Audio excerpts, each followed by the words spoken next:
Alors, bonjour à tous. Aujourd'hui, c'est mon anniversaire. Alors, non, je ne suis pas né en fin juin. C'est pas mon anniversaire à moi. C'est l'anniversaire de mon blog. En fait, ben oui, ça fait 11 ans en fait de bons et loyaux services à publier au moins un article par semaine. Je ne sais pas combien d'articles j'ai créé, mais il y en a un bon paquet. Donc, c'est vraiment une date assez intéressante pour moi. Et aujourd'hui, je voulais vous faire en fait un bilan passé après 11 ans à bloguer de manière régulière, alors avec certes des petits hauts et des bas et des choses comme ça, mais je voulais vraiment vous faire un petit bilan de ce qui s'est passé et ce que je pense. Alors bon, la première chose à se dire, c'est que une époque s'est tournée, il y a 11 ans de ça, il n'y avait pas beaucoup de super contenu sur internet. Moi j'écrivais à l'époque du vrai contenu sur ce que je faisais, ma vie, mes conseils, etc. Donc il suffisait d'avoir un bon article, quelques 1000 mots ou quelque chose comme ça, faire une infographie, puis mettre un peu sur Twitter et l'envoyer à ses contacts, et les gens disaient waouh, c'est génial. Maintenant en fait c'est plus le cas. Même avec un super article, vous n'êtes même pas sûr d'avoir 10 visites ou 20 visites, puisqu'il est vraiment super important de faire la promotion. Faire du contenu, maintenant vous luttez contre des entreprises qui sont spécialisées là-dedans, des référenceurs qui sont spécialisés là-dedans, des blogueurs pros, bref c'est devenu la vraie jungle et c'est très compliqué. Avant, une infographie, vous en faisiez une. J'avais d'ailleurs Olivier Chazinski de Clit qui était spécialisé là-dedans. Il traduisait des infographies en anglais, de français en anglais, et tac, il envoyait ça et ça générait beaucoup de trafic. Maintenant, c'est devenu hyper compliqué. Même avec une belle infographie, même une traduction, vous n'êtes même pas sûr d'avoir beaucoup de trafic puisqu'il faut que vous soyez relayé. Et puis, il y a vraiment eu un gros volume, une infobésité. Donc il y a vraiment quelques tendances par contre qui sont intéressantes à saisir. La première en fait, c'est l'infotainment. L'infotainment, qu'est-ce que c'est ? C'est des informations mais avec un petit peu de d'humour, ou en tout cas un petit peu d'amusement. Alors en fait, on le voit par exemple de plus en plus dans les vidéos léchées, léchées quand je dis très bien faite, vidéo faite de plus en plus de marketeurs américains et maintenant aussi en France. Tout simplement en fait ils mettent dans leurs vidéos des petits extraits de films, des petits extraits de clips vidéo, et ça permet d'avoir une connivence avec ses lecteurs. Ça permet tout simplement de pouvoir mettre un petit peu de fun. C'est vraiment quelque chose qui est important, et je remarque aussi qu'il y a une tendance qui est liée à cela, c'est que tout simplement maintenant en fait il n'y a plus de milieu. Soit en fait on va faire un truc un petit peu à l'arrache comme je fais moi-même. Vous voyez, on entend des bruits de fond, je suis dans la rue, etc. Et on apporte de la valeur ajoutée, on apporte de l'émotion. Soit en fait on va plutôt faire une vidéo ou un podcast qui va être super bien enregistré avec justement ces petits effets de la vidéo, etc. Donc véritablement il faut se dire non, on peut plus réussir en faisant un truc moyen. Il faut soit faire un truc avec beaucoup d'émotion, beaucoup de valeur, et que ça soit fait comme ça, soit en fait il va falloir soigner les choses, rendre les choses intéressantes, ludiques, etc. On ne peut plus réussir avec juste un bon article ou une bonne vidéo, et il faut véritablement mettre en avant ça.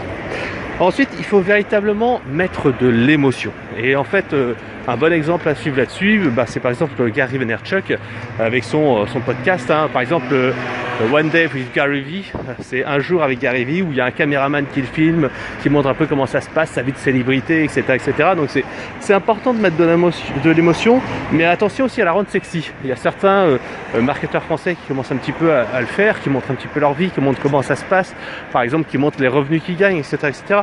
Le problème en fait, c'est que si c'est pas assez sexy, si c'est pas assez intéressant, et tout simplement ça fait le contraire de l'effet escompté. C'est-à-dire que les gens se disent ouais mais attends, le mec il nous explique comment vivre de sa vie, comment vivre blogueur, mais moi j'en veux pas de sa vie. J'ai vu ça plusieurs fois avec même des blogueurs connus qui montrent en fait une vie qui est vraiment pas très intéressante, qui est pas satisfaisante, et qui au contraire moi j'en voudrais pas quoi. Donc voilà. Autrement aussi, une autre tendance, et ça c'est une tendance de fond qui est vraiment importante, c'est que de plus en plus on va devoir payer pour acquérir des visiteurs, pour acquérir du trafic. Pendant très longtemps, qu'est-ce qui s'est passé ? Pendant très longtemps, les gens se disaient non, t'écris du contenu, les gens ils viennent et tout ça. Non, c'est faux. Maintenant, en fait, il faut savoir utiliser du Facebook Ads, de la promotion, il faut savoir acheter acheter du guest posting, acheter de la visibilité, etc. On ne peut quasiment plus réussir uniquement avec du gratuit. Il faut accepter de payer, ou alors, au contraire, de le faire de manière un petit peu intelligente. Un autre point aussi que j'ai remarqué, c'est que vraiment maintenant, j'optimise vraiment mon temps un maximum. Alors c'est peut-être parce que j'ai un emploi du temps un peu plus serré, mais j'ai quand même appris à optimiser un maximum les temps un petit peu disponibles. Par exemple, en fait, sur les trajets, je fais des podcasts. Je fais également des mini-vidéos Facebook en Facebook Live. Donc vraiment, la vidéo a pris un gros poids, le multimédia a pris un gros poids, et c'est plus uniquement des articles. Et ça, je vois vraiment la différence. Et pour moi, en fait, le blogging en tant que texte uniquement va baisser dans les années à venir, puisqu'en fait, les gens veulent des contenus un peu plus riches, et surtout, on peut placer d'un contenu à un autre. En même temps aussi, je vois que je suis certes, comment dire, j'écris moins, puisque avant, j'écrivais quand même beaucoup, je tenais à peu près entre 4 et 5 blogs vraiment très régulièrement. Maintenant, je me suis concentré sur un seul blog et je vois en fait que j'ai appris vraiment à optimiser mon temps. C'est un petit peu comme la loi de Pareto, hein, 80% des résultats, vous les avez en 20% du temps. Et maintenant, j'arrive, par exemple, le week-end, je travaille quoi, allez, on va dire 3-4 heures le samedi, on va dire 2-3 heures le dimanche, alors qu'avant ça m'arrivait de travailler, allez, on va dire 6 heures par jour, ou un petit peu plus, même facilement. Je travaillais le double et j'avais pas autant de résultats. Donc j'ai vraiment optimisé mon temps. Et ça, c'est un petit peu ce que j'ai lu avec Tim Ferriss. C'est vraiment le fait de pouvoir optimiser son temps et avoir un maximum de résultats. Et de savoir surtout la mesure. Ça, c'est vraiment aussi quelque chose qui a beaucoup changé, je trouve. C'est qu'autant, il y a quelques années, on était vraiment dans l'amateurisme et puis on mesurait pas. Maintenant, on est vraiment dans une mesure de qu'est-ce que ça a rapporté comme trafic, etc., etc. Et avec tous les outils, hein, quand je vois maintenant tous les outils que j'utilise pour générer du trafic, alors il y a le blog, mais c'est plus comme avant où on faisait un peu de promo sur les dick likes et tout ça. Maintenant, j'ai ma liste d'emails, j'optimise la conversion sur mon site internet. Je veux au minimum 100 prospects par jour, c'est le minimum pour mon site internet. J'optimise la conversion beaucoup. Vraiment, j'essaye de travailler là-dessus. J'utilise SEMtribe, j'utilise des pop-up et des choses comme ça. Donc, il y a vraiment un gros travail. En plus, j'utilise un outil qui fait des alertes vers le navigateur, message business, message, message response, qui est une copie de push-through. J'utilise également aussi un peu des chatbots avec ManyChats. Bien sûr, j'automatise un certain nombre de choses avec Cloudflare. Donc maintenant, je vois que il faut vraiment investir du temps et de l'argent dans des outils, alors qu'il y a quelques années, je faisais tout à la main.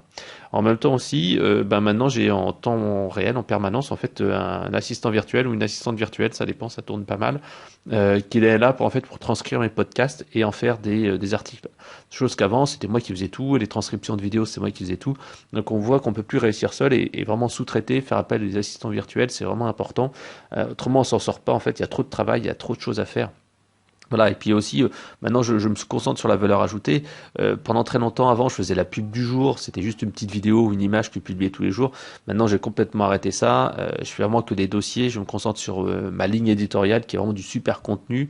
Je fais quasiment plus de guest posting d'invités qui guest post chez moi, ou alors je suis très exigeant, c'est minimum 1500 mots, et c'est de la valeur ajoutée, et quasiment à chaque fois qu'on m'envoie un article, je le modifie vraiment de manière radicale.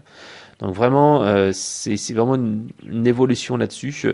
Il faut toujours penser ROI, penser à mesurer ce qu'on fait, puisqu'on aura moins de temps et moins de ressources.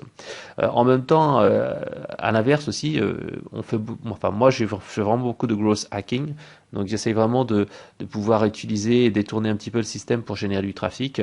Il y a des techniques légales qui permettent vraiment de faire des résultats concrets. Donc si on n'a pas envie forcément de payer très cher en publicité, on peut utiliser des petites techniques qui génèrent du trafic en automatisant un certain nombre de tâches. Voilà.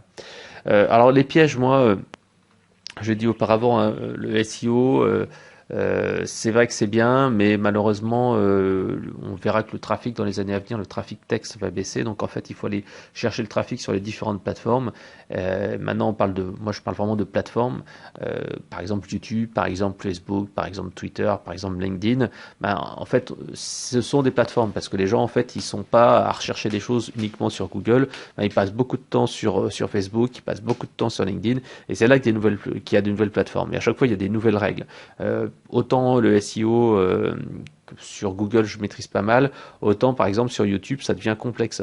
Et j'ai commencé à avoir pas mal de résultats, je suis assez content de moi, mais je suis encore loin des stars du web parce que j'ai pas forcément le format, parce que je me concentre pas non plus à fond, mais j'essaye d'être présent et c'est important d'être présent sur ces différentes formules et plateformes pour pas en fait être complètement absent. Par exemple là il y a quelques temps j'ai lancé mon podcast et c'est vrai que mon podcast m'attire des nouveaux lecteurs, donc c'est vraiment important de se dire que il y a des nouvelles manières en fait d'attirer les gens. Voilà, c'est quasiment, moi je dirais devenu un métier. Et c'est vrai que moi, j'ai deux vies. Hein. Je suis salarié et en même temps je suis consultant et blogueur. Donc en fait, je vois que c'est compliqué de pouvoir faire les deux et de plus en plus de personnes se spécialisent. Pour autant, ça ne veut pas dire que tous les blogueurs gagnent beaucoup d'argent. Au contraire, moi j'en connais beaucoup qui se sont lancés dans l'aventure de l'entrepreneuriat ou du blogging ou du consulting et se rendent compte en fait que c'est pas si simple que ça. Autant il est facile de gagner quelques centaines d'euros, voire quelques milliers d'euros, autant il est compliqué de sortir un salaire décent avec un blog où en tout cas il faut vendre en fait des prestations chères et vraiment sortir vraiment de se dire je vais faire du mass market, en sortir de tout ce qui est passive income où on vend des bouquins, des e-books. Là je m'en suis vraiment rendu compte parce qu'à un moment donné j'étais full time blogueur et consultant et je me suis rendu compte que si tu vends que des petits bouquins à 7 euros, 10 euros, 50 euros, 100 euros et des choses comme ça, t'arrives pas à vivre. Il faut vraiment vendre des prestations chères, il faut faire surtout du B2B pour gagner correctement sa vie. Voilà. Donc ça c'est vraiment ce que j'ai retenu parce que il y a quelques années, allez, on va dire 5 ans de ça ou même 10 ans, il y avait le mythe du passive income où on avait juste un site internet, on alimentait de temps en temps, on vendait quelques trucs, on faisait de l'affiliation et on gagnait sa vie. Non, c'est plus aussi simple que ça. Il y a véritablement un vrai travail à faire, essayer de tirer de la valeur. C'est vraiment devenu un métier. Voilà. Le dernier point, c'est qu'aussi, moi, j'essaye vraiment de produire des choses et pas perdre mon temps. Comme je disais, le temps est précieux, j'en ai pas beaucoup, donc j'essaie vraiment de produire. Je lis beaucoup moins de bouquins, même si maintenant je me mets beaucoup à lire des livres audio. J'utilise le service d'Amazon Audible pour écouter des livres audio et ça me permet en fait comme ça d'écouter de manière un peu passive des livres. Alors, par contre, il faut être clair, hein, par exemple pour un bouquin comme j'ai lu 2 minutes pour convaincre il n'y a pas très longtemps, en fait il faut être clair, je l'ai écouté au moins 3 fois ou 4 fois avant de pouvoir vraiment m'imprégner de tout parce que quand on écoute en mode podcast on n'est pas aussi attentif. Donc un bouquin qui est lu en 3 heures, il m'a fallu 9 heures ou 12 heures pour l'écouter et ensuite en tirer vraiment tout la quintessence. D'ailleurs, s'il y a une chose en fait que j'ai retenue de ce bouquin-là qui est vraiment intéressant, c'est la méthode KFC. Kno, est-ce que vous savez ce que vous faites, vérifiez ce que ça donne et changer si nécessaire. Donc en fait c'est vraiment important. Il y a beaucoup de gens en fait comme ça qui disent voilà je continue à faire ce que je fais et pourtant c'est en faisant toujours la même chose qu'on obtient toujours les mêmes résultats. Donc parfois il faut changer la méthode, il faut mesurer ce qu'on obtient et après changer les choses et ne pas hésiter à casser les codes. Donc ça c'est vraiment important. Moi je le faisais pas au début du blogging et maintenant comme je disais avec cette pression ROI, cette pression conversion, c'est vraiment devenu important de savoir ce qu'on fait. Alors, faut pas non plus aller à l'excès inverse, hein, je le disais précédemment, il faut mettre de l'humain, il faut présenter sa tête, il faut mettre de l'émotion, mais pour autant, il faut pas négliger en fait tout ce qui est les métriques, les indicateurs. Il faut pas non plus être que là-dessus parce qu'autrement on vit pas. Il faut y aller au feeling, il faut se faire plaisir. Ça c'est vraiment important. Moi avec mon blog, je me fais vraiment plaisir quoi. Pour moi c'est un plaisir d'écrire un article, c'est un plaisir de faire ce podcast, c'est un plaisir de discuter avec vous. Même si je parle pour l'instant à mon téléphone, c'est important de partager, faire ce qu'on aime, c'est vraiment la clé et ça va devenir de plus en plus important parce que entre un message un peu corporate, un peu impersonnel et quelque chose de quelqu'un qui est passionné, ça se sent. Ça se sent quand on parle des choses, quand on dit des choses. Voilà, je mets un petit peu d'émotion, vous voyez, là-dessus. C'est que ça fait vraiment la différence et ça met de la confiance. On a toujours confiance qu'avec quelqu'un qui dégage de l'émotion qu'avec quelqu'un qui est un petit peu blasé, qui fait un discours un peu corporate comme d'habitude. Voilà. Donc voilà, c'était un petit commentaire sur ma vision de ce qui va se passer et ce qui s'est passé en quasiment 11 ans de blogging. Voilà. N'hésitez pas à me faire un petit commentaire ou à me laisser un message, ça me fait toujours plaisir.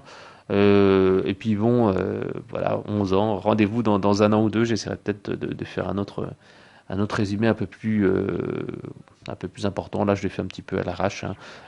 C'était suite au message sur LinkedIn. Ça m'a fait vraiment plaisir et ça m'a fait bizarre. 11 ans déjà, ça passe très très vite. Allez, à bientôt.